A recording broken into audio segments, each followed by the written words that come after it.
গত বুধবার আমি আপনাদের কাছে বলছিলাম যে বেদব্যাস যখন যুধিষ্ঠিরকে বোঝাচ্ছিলেন যে হস্তিনাপুরের রাজ্যভার গ্রহণ করা তার উচিত, সেই সময় অনেক আত্মা সম্বন্ধে, মানুষের অদৃষ্ট সম্বন্ধে তিনি আলোচনা করেছিলেন।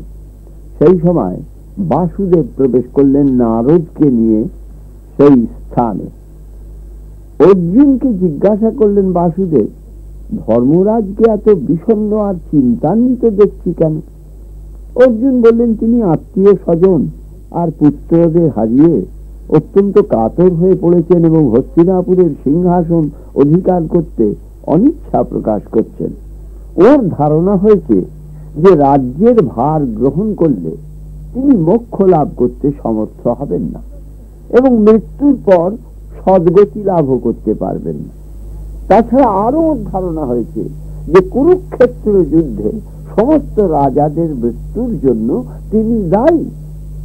বেদব্যাস তখন বলে উঠলেন, আমিও বৎস যুধিষ্ঠিরকে বুঝিয়ে উঠতে পারছি না যে ওদের মৃত্যুর জন্য তিনি দায়ী হবেন কেন। কাল পূর্ণ হলে পৃথিবীতে তো কেউই থাকে না। তুমি তোমার কর্তব্য পালন করেছ, তার জন্য ক্ষোভ কিসের?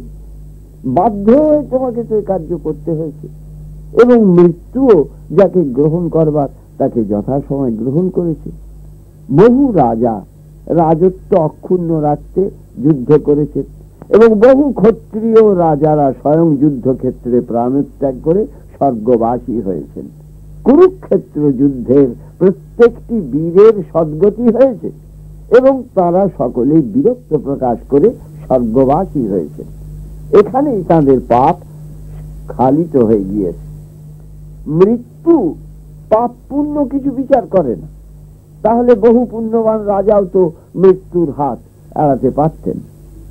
অতি প্রাজ্ঞ, দাতা, যাজ্ঞিক, এমনকি বড় বড় রাজাদেরও পৃথিবী থেকে বিদায় নিতে হয়েছে এবং তারা পুণ্য লোকে গিয়েছেন।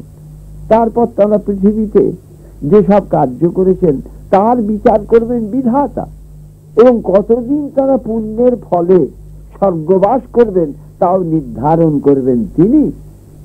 মৃত্যু তো কিছুই বিচার করে না, সে কাল পূর্ণ হলেই জীবকে গ্রহণ করবে। সংসারে অমরত্ব লাভের আকাঙ্ক্ষা মূর্খতা। যেমন যাদের নাম অমর হয়ে আছে, যেমন ধরো মান্ধাতা, কিন্তু তারা শরীর নিয়ে পৃথিবীতে বর্তমান এখন নেই। এমন কয়েকজন রাজাকে জানি। ওই মান্ধাতার কথাই যা তোমাদের বলছিলাম সেইটি বলি। মান্ধাতা ছিলেন রাজা যুবনাশ্বের সন্তান, অত্যন্ত খ্যাতিমান রাজা। জন্মকাল থেকে তার প্রতি ছিল দেবরাজ ইন্দ্রের অসীম কৃপা। তার জন্ম রহস্য বিচিত্র। রাজা যুবনাশ্ব ছিলেন অপুত্র, কিন্তু পুত্রের জন্য তিনি যজ্ঞ করে এক ঋষির প্রসাদে চরু প্রস্তুত করিয়েছিলেন এবং ভ্রমক্রমে তিনি স্বয়ং সেই চরু রানীকে ভক্ষণ করতে না দিয়ে নিজেই ভক্ষণ করে ফেলেছিলেন। এর ফলে রাজার উদরে এক শিশুর আবির্ভাব ঘটে, কিন্তু পুরুষের পক্ষে সেই শিশুকে প্রসব করা সম্ভব নয়। তখন তিনি ইন্দ্রস্তুতি করে সেই শিশু যাতে জীবিত অবস্থায় ভূমিষ্ঠ হতে পারে তার ব্যবস্থা করলেন। শিশুটি তার উরু দেশের পার্শ্ব থেকে ভূমিষ্ঠ হল। তখন সমস্যা দেখা দিল, শিশুটিকে স্তন্য দান করবে কে? ইন্দ্র স্বয়ং সে ব্যবস্থা করলেন।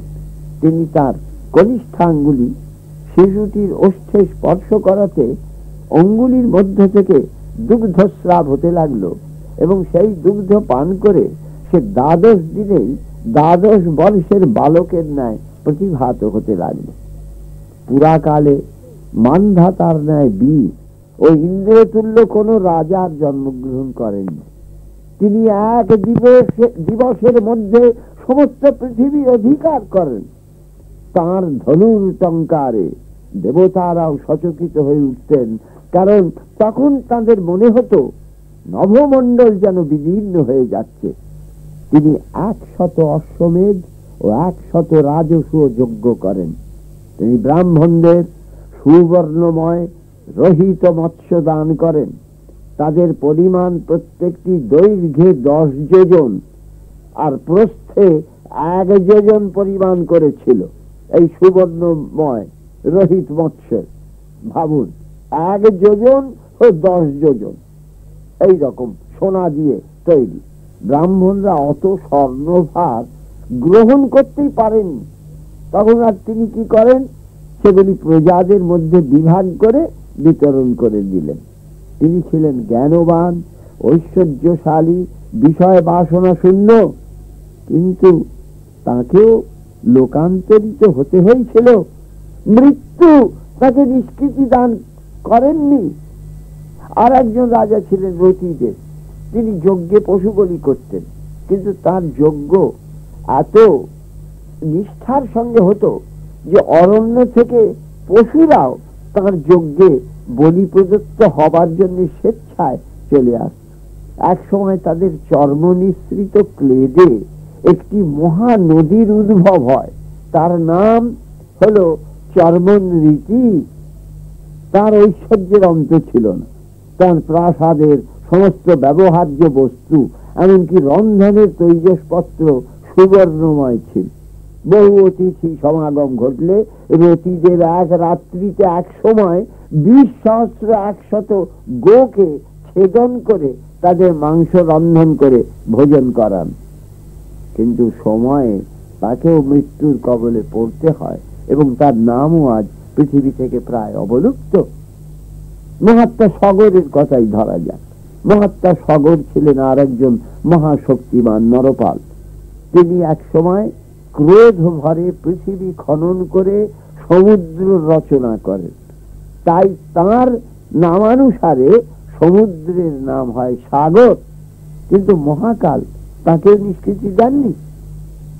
শ্রীকৃষ্ণ এই সমস্ত কাহিনী শুনে বললেন, মহর্ষি বেদব্যাস ঠিকই বলেছেন যে মৃত্যুর হাত থেকে নিষ্কৃতি পাওয়া সহজ নয়। রাজা প্রজা, ধনী নির্ধন, পুণ্যবান পাপী সকলকেই মৃত্যু গ্রাস করবে এবং সে কালাকাল বিচারও করবে না। এক সময় এই জগতে সহস্র বৎসরও জীবিত থাকা সম্ভব হতো, কিন্তু তারপর তাকে মৃত্যু লোকে গমন করতেই হতো। চিরদিন এ জগতে সকলে জীবিত থাকে না, এটা প্রকৃতির নিয়ম বিরুদ্ধ। অবশ্য অনেক সময় অতি অপ্রাকৃত ঘটনাও ঘটে, যেমন মহারাজ সৃঞ্জয়ের ক্ষেত্রে ঘটেছিল। নারদ নিজেই সে ঘটনা ঘটিয়েছিলেন। সকলে কৌতূহলী হয়ে জিজ্ঞাসা করলেন সে ঘটনা কিভাবে ঘটেছিল। শ্রীকৃষ্ণ নারদের দিকে একবার দৃষ্টিপাত করে বললেন, নারদ এক সময় তার ভাগিনী ও পর্বতকে নিয়ে পৃথিবী কেমন সেইটা ভোগ করতে পরীক্ষা করবার জন্য পৃথিবীতে এলেন। পর্বত ছিল তার ভাগ্নি, আর একজন সাত্বিক সাধক ছিলেন, খুব উচ্চ মার্গে তিনি উঠেছিলেন।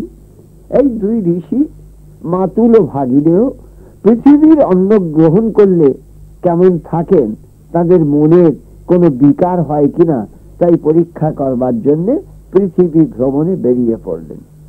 পৃথিবীর ভোজ্য বস্তু তাদের ভালোই লাগলো, তাই নানা স্থানে তারা ভ্রমণ করতে করতে কথার ছলে পর্বত একদিন মাতুল নারদকে বললেন, দেখো মাতুল, আমরা এই পৃথিবীতে নানা ভোগ্য বস্তু দেখছি, এগুলি দেখতে দেখতে আমাদের মনে তো নানা রকম অনুভূতি জাগছে নয় কি?